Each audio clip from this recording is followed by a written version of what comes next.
ये तीसरा कभी नहीं जान सकता। मेरा क्या रिश्ता है इनसे, ये क्या हमें समझते हैं, हम इन्हें क्या समझते हैं, ये आपके बस का नहीं है। मोहन से दिल क्यों लगाया है, ये मैं जानूं या वो जाने। जय हो।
बात निराली है उसकी, हर बात निराली है उसकी, हर बात में है एक टेढ़ापन, हर बात में है एक टेढ़ापन।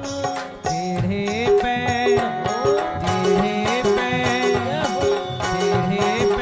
दिल क्यों आया है, ये मैं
किया, तेरे प्यार ने दिल दीवाना किया, मुझे इस जग से बेगाना किया, मुझे इस जग से बेगाना किया।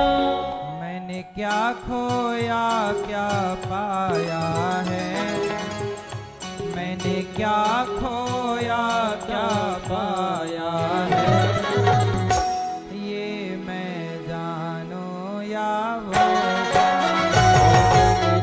खोया क्या पाया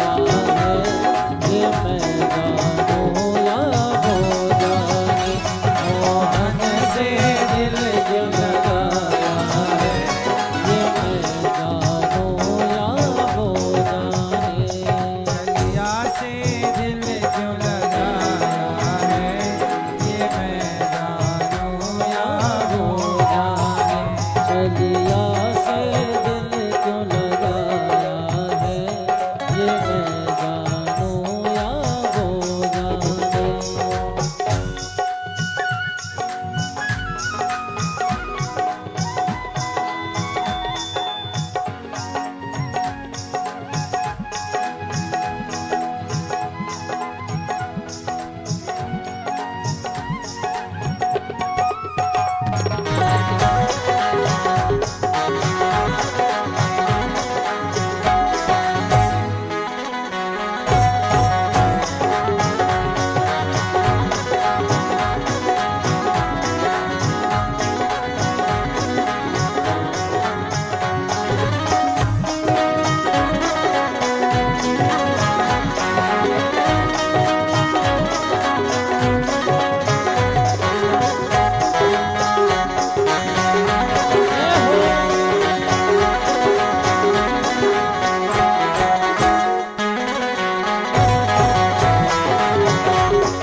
जितना दिल ने तुझे याद किया, जितना दिल ने तुझे याद किया, उतना जग ने बदनाम किया।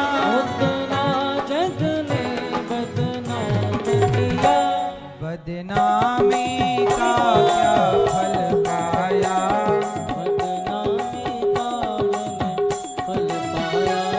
बदनामी का क्या फल पाया। ये मैं जानू या वो जाने।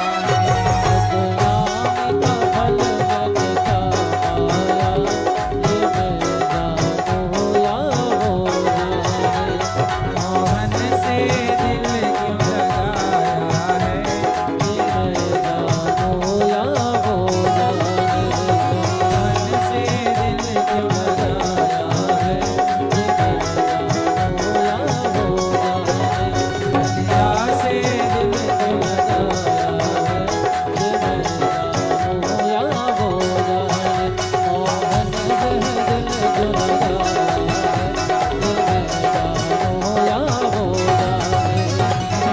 जानूं या वो जाने। ये मैं जानूं या वो जाने।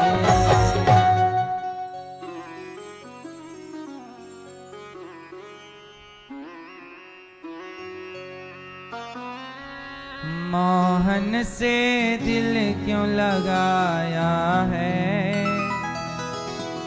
ये मैं जानू या वो।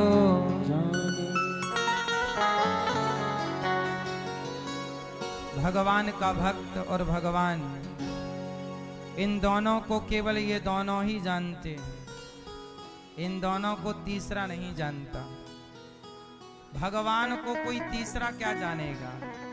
जो भगवान को नहीं जानते वो क्या कहते हैं, भगवान है तो दिखते क्यों नहीं। तुम कथा सुन के टाइम वेस्ट कर रहे हो, तुम्हें क्या मिल रहा है। भगवान तुम्हें खाने को दे देंगे क्या।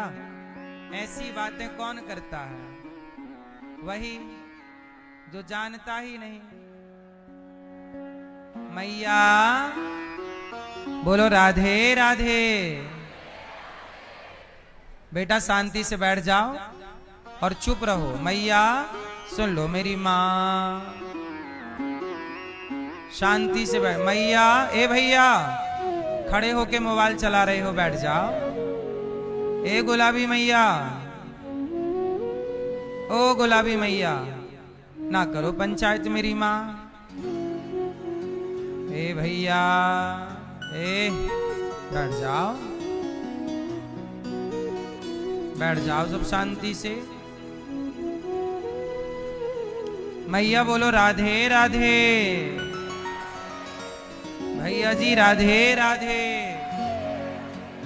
शांति से सुनो। हमारी श्रीमती सेमवती विश्वकर्मा जी, हमारी मैया कथा की गंगा में डुबकी लगा रही हैं और परीक्षित बन के हमारी मैया श्रीमती सेमवती विश्वकर्मा जी स्वर्गीय पति श्री मुरली मुरली विश्वकर्मा जी की स्मृति में ये कथा का आयोजन करा रही हैं। अनूपपुर मध्य प्रदेश से मैया आई हैं। एक बार ताली बजा के हमारी श्रीमती सैमवती मैया का स्वागत करें। मैया ने अपने स्वर्गीय पति को भागवत सुनवाने का निर्णय लिया है और अनूपपुर मध्य प्रदेश से मैया आई हैं। भागवत की कथा पुण्य से मिलती है। मैया आप आई हो कि बिहारी जी ने आपको बुलाया है ना? देखो, जब बिहारी जी पकड़ लेते हैं ना, तो आप नहीं भी आना चाहती तो बिहारी जी बुला लेते हैं। नहीं नहीं, मैंने पकड़ा है। भगवान जिसको पकड़ लेते हैं फिर उसे छोड़ते नहीं। अभी यहाँ भागवत जी के पोथी पाठ पुरुषोत्तम माह में बैठे हुए हैं। आज से ही जो यजमान परिवार पोथी पाठ बिठाए हैं, आप सब बड़े भाग्यशाली हैं। अपने पितरों की मंगल कामना के लिए आपने सुंदर सा कार्य किया है। 1 जुलाई से 7 जुलाई तक फिर यहाँ भागवत जी के पोथी पाठ बैठेंगे। आप जिनको भी अपने पितरों के लिए भागवत जी का अनुष्ठान कराना है, ये अनुष्ठान सबको कराना चाहिए। तो जिनको कराना है वो अपना नाम लिखा सकते हैं। पोथी पाठ हमारी श्रीमती गंगा देवी मीणा जी और श्रीमती मिथिलेश देवी मीणा जी, आप जयपुर से आई हैं। जयपुर में आप दोनों ने अलग अलग समय पे कथा का आयोजन भी कराया है और आप मैया कथाओं से जुड़ी हैं, गंगा मैया, और प्रेम से कथा की गंगा में आप डुबकी लगाती हैं। यहाँ हैं तो भी, घर पर रहती हैं तो भी। हमारे डीपी मीणा जी चीलगाड़ी वाले, आप भी कथाओं का रसपान करते ही रहते हैं और बड़ा स्नेह, बड़ा प्रेम करते हैं आप सबका आशीर्वाद दास अनिरुद्ध को मिलता रहता है। आप सबका खूब खूब स्वागत सभी मैयाओं का। राधे राधे। भागवत जी की पावन कथा में 18,000 भागवत जी के श्लोक, 335 अध्याय और भागवत जी की महिमा। सच्चिदानंद रूपाय विश्वोत्पत्त्यादि हेतवे तापत्रय विनाशाय श्री कृष्णाय वयं नुमः। एक बार आप बोलो मेरे साथ, बोलो सच्चिदानंद रूपाय विश्वोत्पत्त्या दिहेतवे तापत्रय विनाशाय श्री कृष्णाय वयं नुमः। सच्चिदानंद भगवान का एक नाम है, सच्चिदानंद। क्या नाम है भगवान का? क्या अर्थ हुआ? सच्चिदानंद किसे कहते हैं भैया बताओ? सच्चिदानंद किसे कहते हैं? नहीं, बैठ खड़े नहीं होना, पीछे वाले भैया बताएंगे। बताओ सच्चिदानंद किसे कहते हैं? जो सच्चे आदमी को जानता हो।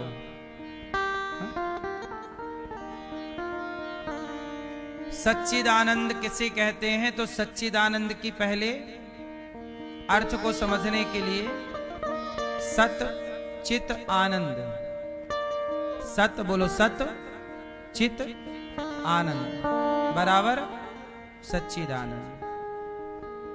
तो सत क्या है, चित क्या है और आनंद क्या है? सत क्या है? सत्य है, सत है भगवान। चित क्या है? प्रकाश, मतलब ईश्वर प्रकाश स्वरूप आपके भीतर विद्यमान है। अच्छा, आपके अंदर कौन है? भगवान है कि नहीं? और भगवान का तीसरा स्वरूप है आनंद। अच्छा, एक बार क्या हुआ,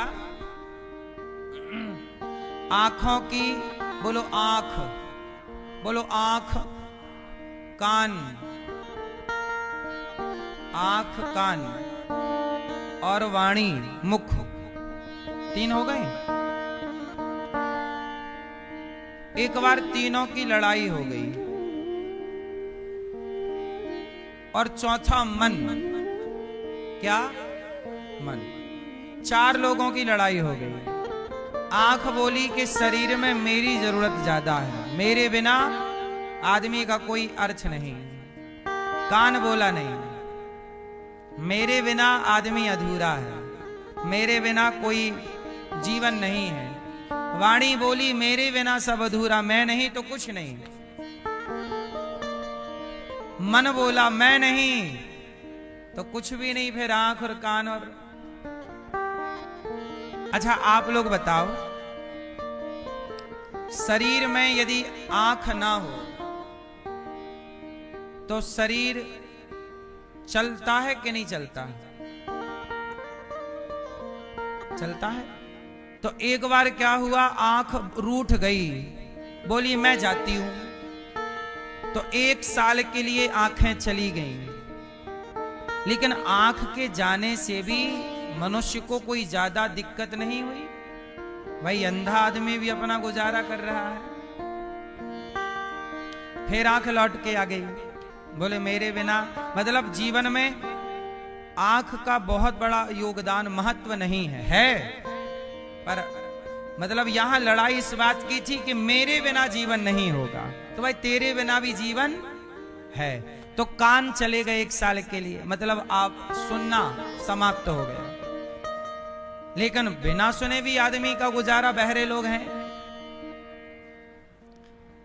फिर वाणी चली गई 1 साल के लिए कि बिना गूंगा, पर गूंगे का भी गुजारा है, गूंगा भी अपना गुजारा कर रहा है। तो मन चला गया, बोले मेरे बिना तो सब काम रुक जाएगा। तो मन चला गया, तो बिना मन का कौन होता है? छोटे छोटे बच्चे, छोटे छोटे बच्चों का मन कच्चा होता, कहाँ विकसित होता है मन। छोटे बच्चों का मन चंचल है ही नहीं, बहुत छोटा है, मन ही नहीं उसका, पड़ा है तो पड़ा है।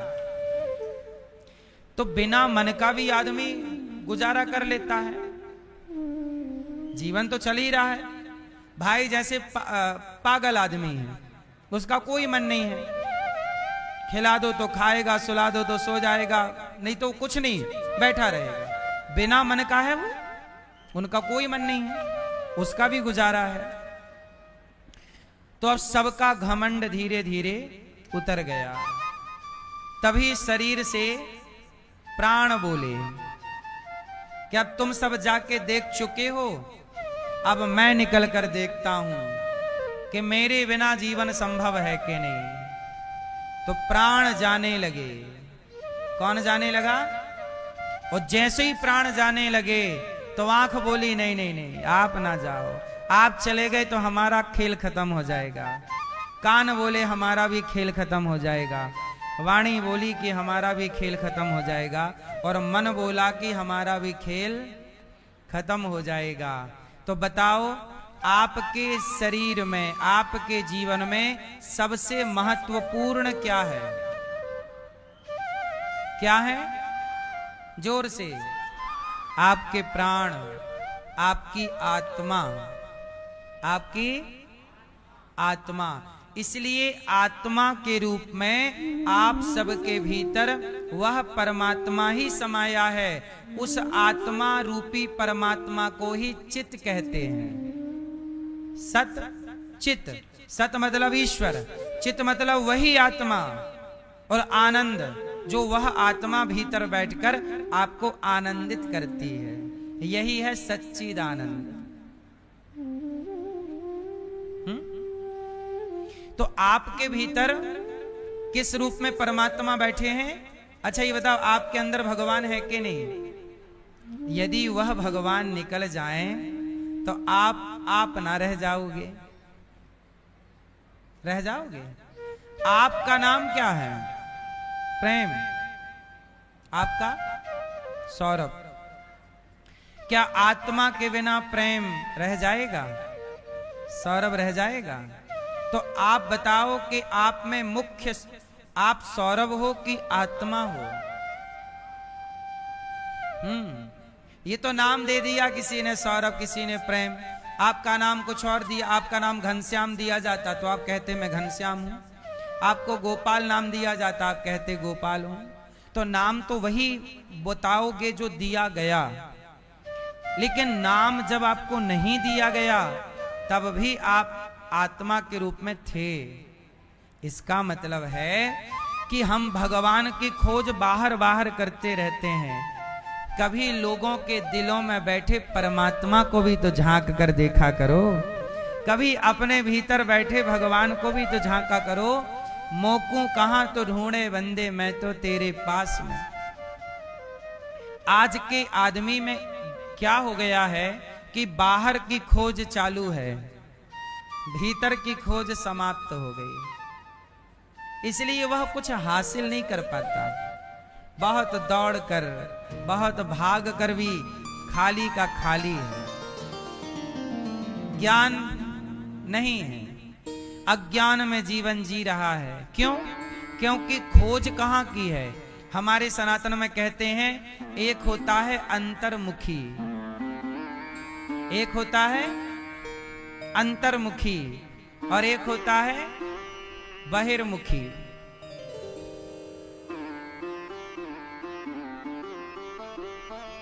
अंतर्मुखी, अच्छा ये बताओ आपकी आंखें हैं कि नहीं हैं? बताओ आंखों से क्या क्या दिखता है? सब दिखता है, एक चीज नहीं दिखता आपको, भगवान दिखते हैं नहीं। तो फिर आपकी आंखें होने का कोई अर्थ है? जब इन आंखों से वो भगवान दिखे ही नहीं तो फिर आप अंधे हो या नहीं? क्यों भैया? आपको इन आंखों से जगत दिख रहा है, पर इन आंखों से जगन्नाथ नजर नहीं आते, तो आप अंधे हो या नहीं?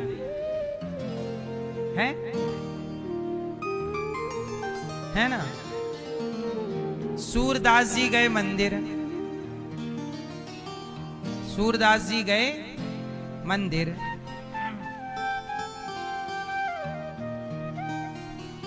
और सूरदास जी मंदिर गए, दर्शन किया, वापस आए, कल फिर गए, फिर वापस आए, परसों फिर गए, वापस आए। एक दिन किसी ने सूरदास जी से कह दिया कि बाबा तुम तो अंधे हो, तुम रोज मंदिर क्यों आते हो? तुम तो अंधे हो ना, तुम्हें तो कुछ दिखता नहीं है, क्यों आते हो? अच्छा ये बताओ अंधे को मंदिर जाना चाहिए कि नहीं? आप बताओ, जाना चाहिए। क्यों? उसे तो दिखता ही नहीं है, हैं? सूरदास जी ने कहा कि मैं मंदिर इसलिए नहीं आता कि मैं प्रभु को देख लूं, बल्कि मंदिर में इसलिए आता हूं कि प्रभु मुझे देख लें। मैं भगवान को क्या देखूंगा? मैं भगवान को क्या देखूंगा? भगवान मुझे देख लें, ये पर्याप्त है। मैं मंदिर इसलिए नहीं जाता कि मैं देखूंगा बिहारी जी को, बस बिहारी जी की नजर मुझ पर पड़ जाए, एक बार वो अपने इस बालक को देख लें कि प्रभु का बालक कैसा है, प्रभु की बच्ची कैसी है, बच्चा कैसा है। इसलिए जिन आंखों से भगवान को ना देखा, संसार को ही देखते गए, इसलिए किसी ने कहा कि सब जग अंधा, सब जग अंधा, सब जग अंधा। वो लोग अंधे हैं जो जगत को तो देख पाते हैं पर जगन्नाथ को नहीं देखते। इसलिए कहता हूं अपनी इन आंखों में थोड़ी शक्ति बढ़ाओ। कैसी शक्ति लाओगे? ऐसी शक्ति लाओ जैसे बताओ इस गुलाब में शहद है कि नहीं? नहीं है भैया, इस गुलाब में शहद है कि नहीं है? आप बताओ। नहीं? आप बताओ इस गुलाब में शहद है कि नहीं? नहीं? आप बताओ। है भैया, आप बताओ इस गुलाब में शहद है कि नहीं? है। इस गुलाब में शहद है, पर निकाल कौन सकता है? सिर्फ मधुमक्खी। मधुमक्खी बैठेगी तो इससे रस ग्रहण कर लेगी। बोलो हाँ। जैसे गुलाब में शहद है पर ग्रहण केवल मधुमक्खी ग्रहण कर सकती है, ऐसे भगवान भी सर्वत्र हैं। आपकी आंखों में गुलाब तो दिखता है, पर आपकी आंखों में इतनी ताकत नहीं है कि गुलाब में भरी शहद देख सके। यदि शहद का दर्शन करना है तो आंखें मधुमक्खी की चाहिए, यदि भगवान का दर्शन करना है तो आंखें भक्त की चाहिए। भगवान को देखना है तो आंखें प्रहलाद की चाहिए। प्रहलाद की आंखों से देखोगे तो खंबे में भी भगवान दिखेंगे। इसलिए भगवान के होने में कमी नहीं है, हमें दिखता ही नहीं क्योंकि देखने वाली आंखें ही नहीं है। फिर लोग आरोप लगाते हैं कि भगवान तो है ही नहीं, भगवान तो दिखते ही नहीं। भगवान है तो दिखाई क्यों नहीं पड़ते? भगवान है तो ये क्यों वो क्यों? तमाम आरोप किस पर लगते हैं? भगवान पर। इसलिए मैया भगवान कैसे हैं? सच्चिदानंद स्वरूप है, सच्चित आनंद। क्या करते हैं भगवान? आप मैया भगवान क्या करते हैं? बताओ क्या करते हैं? आप क्या करते हैं? हैं? बात करते हैं क्या? पालन। भगवान क्या करते हैं? चश्मा वाली मैया बताएंगी। हैं? पालन। किसका? एक बार ना एक संत जी थे, उनका नाम है भृगु ऋषि। भृगु ऋषि ने किया यज्ञ। क्या किया? जोर से क्या किया? भैया ये सो गए? आप सोए नहीं? सुनो, भृगु जी ने एक यज्ञ किया। उस यज्ञ में कुछ लोग बोले कि ब्रह्मा जी की पहले पूजा करो, किसी ने कहा विष्णु जी की पहले पूजा करो, किसी ने कहा शंकर जी की पहले पूजा करो।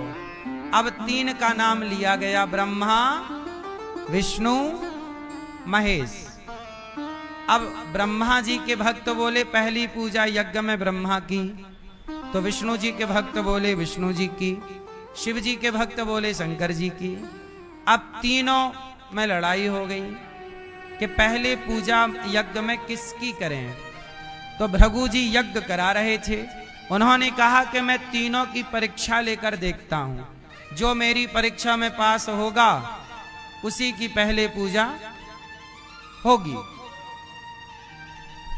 तो भृगु जी चले, सबसे पहले ब्रह्मा जी के पास गए और ब्रह्मा जी के पास जाके ब्रह्मा जी को प्रणाम नहीं किया। तो ब्रह्मा जी को गुस्सा आ गए, प्रणाम नहीं करता, बेटा हो के बाप को प्रणाम नहीं करता। भृगु जी बोले कि देखो आप बात बात में गुस्सा होते हो, आप पहले पूजा करने के लायक नहीं हो, क्षमा। आपको गुस्सा बहुत नाक में धरा रहता है। फिर शंकर जी के पास गए भृगु जी और शंकर जी दौड़े, आओ तुम्हें गले लगाएं भृगु जी। भृगु जी बोले खबरदार, मैं आपके गले नहीं लगना चाहता। शंकर जी को भी बड़ा गुस्सा आया, देखो आप मेरा अपमान कर रहे हो। शंकर जी को भी क्रोध आ गया। भृगु जी बोले देखो आप भी गुस्सा बहुत करते हो, आप भी पहले पूजा करने के लायक नहीं हो, प्रथम पूज्य आपकी नहीं हो सकती, आप बहुत गुस्सा करते हो। तब भृगु जी ने क्या किया, भगवान नारायण लेटे हुए थे क्षीर सागर में, लक्ष्मी जी पांव दबा रही थी। भृगु जी बोले वाह प्रभु, आप कुछ काम धाम तो करते नहीं, दिन भर पत्नी से पांव दबाते रहते हो, दिन भर पत्नी को परेशान करते हो और बस लेटे ही रहते हो। आप परे परे थकते नहीं हो, दिन भर परे रहते हो, दिन भर लेटे रहते हो। तो भृगु जी को आई गुस्सा कि आप कुछ करते तो हो नहीं, पड़े रहते हो। तो भृगु जी ने एक लात भगवान श्रीमन नारायण की छाती पे जमाई।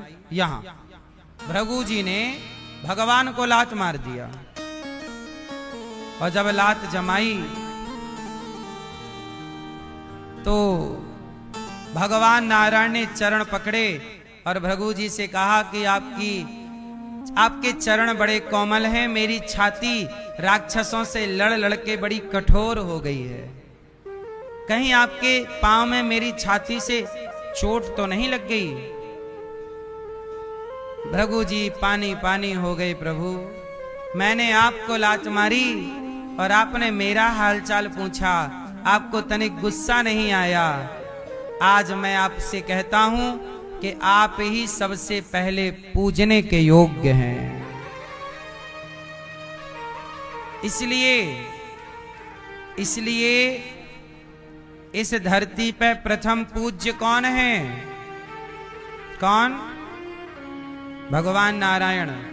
आप कहोगे नहीं, प्रथम पूज्य तो गणेश जी हैं, प्रथम पूजा किसकी होती है? लेकिन एक बात याद रखिएगा, गणेश जी से भी पहले पूजा भगवान विष्णु जी की होती है। पूछो कैसे? गणेश जी की पूजा में जब आप संकल्प करते हो, कोई भी पूजा करने से पहले क्या होता है? पूजा का क्या होता है? तो जैसे ही आप संकल्प लेंगे, चाहे आप शिव का यज्ञ करो या देवी का यज्ञ करो या गणेश जी की पूजा करो या सूर्य भगवान की पूजा करो या किसी की भी पूजा करो, पर सबसे पहले पूजा में क्या होता है? संकल्प। और उस संकल्प में पहला नाम किसका बोला जाता है? पहला नाम विष्णु विष्णु विष्णु। पहला क्या बोला जाएगा? पंडित जी आपसे संकल्प कराते हैं तो कहते हैं 3 बार विष्णु विष्णु कहो। गणेश जी की पूजा करोगे तो भी 3 बार क्या कहलाएंगे? विष्णु विष्णु। शिव जी का अभिषेक या देखो रुद्राभिषेक करते हैं ना सावन में। अभी सोमवती अमावस्या आ रही है पुरुषोत्तम माह की, शिव का पूजन करते हैं।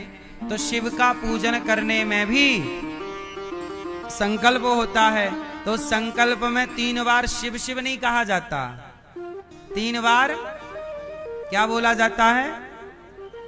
3 बार विष्णु विष्णु विष्णु बोला जाता है। तो भृगु जी ने इतना जोर के पांव मारा कि भगवान की छाती पे उछल गया। इसलिए आज भी आपके घर में जो गोपाल जी हैं, उनके छाती पे पांव का निशान रहता है। तो भगवान करते क्या हैं? ये सवाल था मेरा आपसे। तो भगवान क्या करते हैं? भगवान क्या करते हैं? आप बताओ, भगवान क्या करते हैं?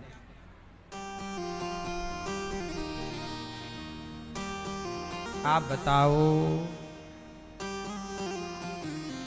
मैया, आप बताओ मेरी मां चश्मा वाली मैया, क्या करते हैं भगवान?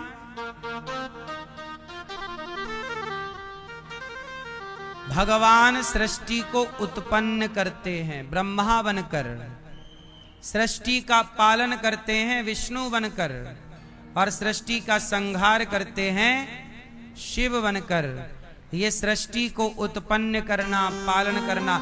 अच्छा, रोज सृष्टि का संहार होता है? नहीं होता। रोज कोई ना कोई मरता है तो संहार, रोज कोई जन्म लेता है तो उत्पत्ति, और रोज हम लोग खा पी के पल रहे हैं तो रोज पालन। नित्य उत्पत्ति हो रही रोज। देखो आज एक सर्पणी ने बच्चे जन्म दिए होंगे कहीं, आज एक चूहा चूहिया ने बच्चे जन्म दिए होंगे कहीं। रोज सृष्टि उत्पन्न हो रही है कि नहीं? आज किसी स्त्री ने एक बच्चा जन्म दिया होगा। पूरे संसार में कितने बच्चे आज पैदा, इतनी देर में, जितनी देर में हम बात करें इतने में कोई बच्चा पैदा हो चुका होगा। बोलो हाँ। और इतनी ही देर में कोई मर चुका होगा। बोलो हाँ। बोलो हाँ कि ना। तो मतलब हर पलक झपकते सृष्टि चल रही है। उत्पत्ति क्या हो रहा है? उत्पत्ति चल रही है और पालन भी चल रहा है, और हर समय संहार भी चल रहा है। मैया ये बताओ, आप में से कोई बूढ़ा है? नहीं, आज के जमाने बिना पूछे किसी को बूढ़ा नहीं कह सकते ना, बुराई मान जाता है आदमी, बूढ़ा कह रहे हो। इसलिए हमें बताओ आप में से बूढ़ा कौन है? हाँ चलो आप बूढ़े हैं, कह दें। एक मैया को हमने कह दिया तुम बूढ़ी हो, तो मैया बोली नहीं हम बुढ़े नहीं है। अच्छा सुनो, आप बूढ़े हैं, ये बताओ भैया आपको बूढ़ा किसने बनाया है? हाँ देखो ये बूढ़े हो गए, इन्हें बूढ़ा किसने बनाया? यही है उत्पत्ति, पालन और संहार। इनके जवानी का संहार हो चुका है और इनके बुढ़ापे का पालन चल रहा है। आपको बुढ़ापे का पालन चल रहा और आपके जवानी का क्या हो गया? संहार हो गया। और जिस दिन जवानी का संहार हुआ उसी दिन बुढ़ापे की उत्पत्ति हुई। जवानी मरी, जवानी जिस दिन जवानी मरी उसी दिन बुढ़ापा पैदा हुआ। सही है गलत है? देखो कितने बारीकी से परमात्मा सृष्टि का क्रम चलाते हैं। कब आप जवान हो गए, कब आप बुढ़े हो गए, आपको पता ही नहीं चला कि आप बुढ़े हो गए। इतने सूक्ष्म सृष्टि का उत्पत्ति, पालन, संहार भगवान क्या करते हैं? विश्वोत्पत्त्यादि हेतवे।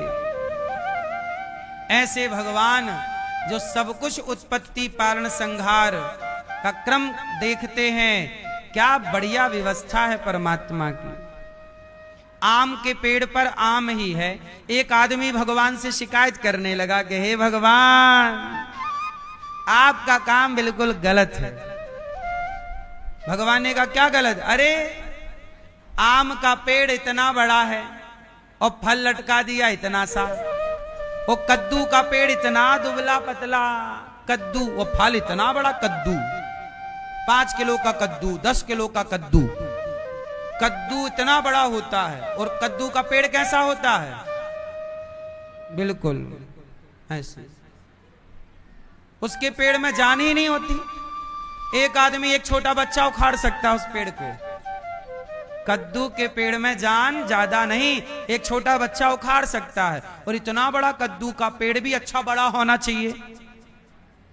और आम इतना सा, तो इसका फल पेड़ भी छोटा बनाते आप। आपने पेड़ तो बना दिया बड़ा, फल लगा दिया इतने से। अरे जब फल बड़ा बनाया था तो पेड़ भी तो बड़ा बनाते। भगवान आपने सब गड़बड़ सड़बड़ कर दिया। अब ऐसा बोल के वो ठंडा मौसम, हवा चली, ठंडक आई, तो एक आम के पेड़ के नीचे जाके सो गया वही आदमी। गहरी नींद लग गई उसकी। और जैसे ही नींद लगी, हवा चली, तो एक कच्चा आम थोड़ा बड़े साइज का हवा से टूटा। और टूटा तो धम्म से उसकी नाक में गिरा, धम्म से। और जैसे ही नाक में आम गिरा उसकी आंख खुली, तुरंत भगवान को बोला, भगवान सब सही बनाया आपने। क्यों? बोले यदि आम के पेड़ पर कद्दू जितना बड़ा फल लटक रहा होता तो आज मेरा नाक नहीं पूरा थोबड़ा टूट जाता। मतलब भगवान की सृष्टि जैसी है वैसी अच्छी है।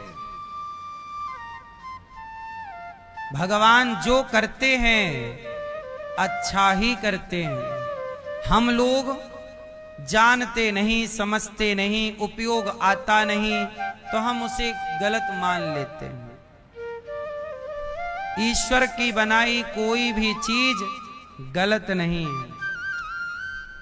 ईश्वर की कोई भी रचना, ईश्वर का कोई भी निर्णय गलत नहीं होता। बस हमारे समझने में गड़बड़ी है, समझ का फेर है। ऐसे भगवान जो सारे दुखों से हमें बचाते हैं, ऐसे भगवान को हम राधा सहित श्री कृष्ण को प्रणाम करते हैं। यम प्रव्रजन्त मनुपेत मपेत कृत्यम द्वैपायनो विरह कातरया जुहाव पुत्रेति तन्मयतया तरवो विनेदुस् तं सर्वभूत हृदयं मुनिमानतोस्मि।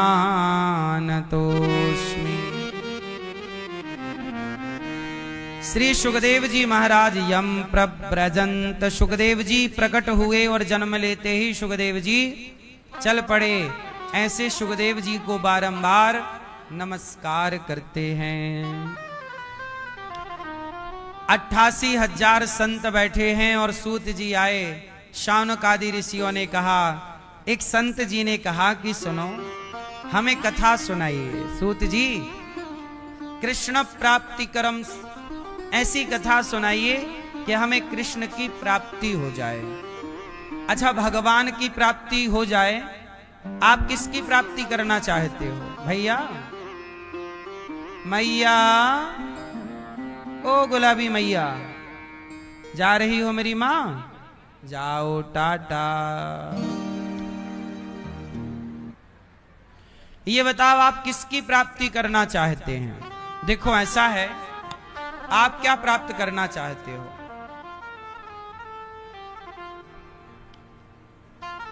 आजकल का लोग देखो, एक लड़का एक लड़की के चक्कर में पड़ गया तो वो लड़की प्राप्त करना चाहता है, वो लड़की प्राप्त करना चाहता है, इससे ब्याह करा दो। एक लड़का लड़की प्राप्त करना चाहता है। एक व्यक्ति बहुत नौकरियां अप्लाई कर रहा है, यहां लग जाए, यहां लग जाए, सरकारी लग जाए, वो पैसा प्राप्त करना चाहता है। एक लड़की प्राप्त करना चाहता है, एक पैसा प्राप्त करना चाहता है। बोलो हाँ। तो कोई नेता चाहता है कि बस सीट जीत जाऊं, वो पद प्राप्त करना चाहता है। कोई पद प्राप्त करना चाहता है, कोई स्त्री पुरुष प्राप्त करना चाहता है, कोई धन प्राप्त करना चाहता है, कोई कहता है ये वाला घर मुझे मिल जाए, घर प्राप्त करना चाहता है, ये गाड़ी मुझे मिल जाए, ये गाड़ी प्राप्त करना चाहता है, ये मोबाइल मुझे मिल जाए, कोई मोबाइल प्राप्त करना चाहता है। पर भागवत जी में ऋषियों ने सूत जी से क्या सवाल किया? परीक्षित जी ने सुखदेव जी से सवाल क्या किया कि मुझे कृष्ण की प्राप्ति करना है, बताइए कैसे होगी? कोई मोबाइल प्राप्त करना चाहता है, कोई गाड़ी, कोई घर, कोई स्त्री, कोई पुरुष, कोई सोना चांदी। पर भक्त क्या प्राप्त करना चाहता है? कृष्ण प्राप्ति करम। ऐसा हमें साधन बताइए कि हमें क्या प्राप्त हो जाए। मैया, भैया को जगाओ। राम राम। सो जाओ, सो जाओ, सो जाओ। कोई बात नहीं, आप थक गए होंगे आज, कोई बात, हम कोई चिंता नहीं, हम उठा उठा के सुनाएंगे कथा। आप सोइए, हम उठा उठा के सुनाएंगे। आप फिर सो जाएंगे, फिर उठाएंगे हम। हमारा काम ही सोते को जगाना है। जगत का प्राणी जगत में सो रहा है, उसे उठाना। अच्छा, आप सो रहे हो कि नहीं? हाँ, सब सो रहे हैं। मोह निशा सब सोबनिहारा, देखा हूं स्वप्न अनेक प्रकारा। मोह की रात्रि में सब सो ही रहे हैं, जानिए तवहीं जीव जब जागा। आप जागे हो कि सो? भैया पीछे वाले, आप सो रहे हो कि जागे हो? जागे हो? नहीं, आप असत्य कह रहे हैं। आप सो रहे हो। आप जागे हैं कि सो रहे हैं? आप मैया जागी हो कि सो गई? जागा हुआ कौन और सोया हुआ कौन? सुनो, मैं सोने और जागने की परिभाषा सुनाता हूं, सुनिएगा। जागा कौन और सोया कौन? सुनो, जिसने जगत में मन लगाया है, संसार के भोग विलास में मन जिसका लगा है, संसार में जिसका मन लगा है, ये सब सो ही तो रहे हैं। जागा कौन? जिसका मन जगत में लगा वो सोया, और जिसका मन जगन्नाथ में लगा अर्थात भगवान में वो जागा। जागा उसे समझिए जिसका मन भगवान में लग चुका। अब मन लगा ही नहीं तो कैसे कहा जाए कि आप जाग गए? उठ जाग मुसाफिर भोर भई, अब रैन कहाँ तू सोवत है। जो सोवत है वो खोवत है, जो जागत है वो। तो बताओ, सोया कौन, जागा कौन? कौन सोया कौन जागा? जिसका मन संसार में है, जिसका मन किसी लड़की लड़के भोग विलास में लगा है, वो क्या है? सोया है। ये भी कोई जागना है? लड़की के पीछे भाग रहा है। ये भी कोई जागना है? लड़की के लिए ट्रेन में कटने चला गया। ये भी कोई जागना है? अरे जागी तो मीरा थी जो जगत के लिए ना रोई। मेरे तो गिरधर गोपाल प्रभु कब दर्शन दोगे। भगवान के लिए चली फिरी, दौड़ी रोई हंसी, किसके लिए? ये जागा है। जाग गई ना मीरा। जिस दिन आप जाग जाओगे जगत की इस नींद से,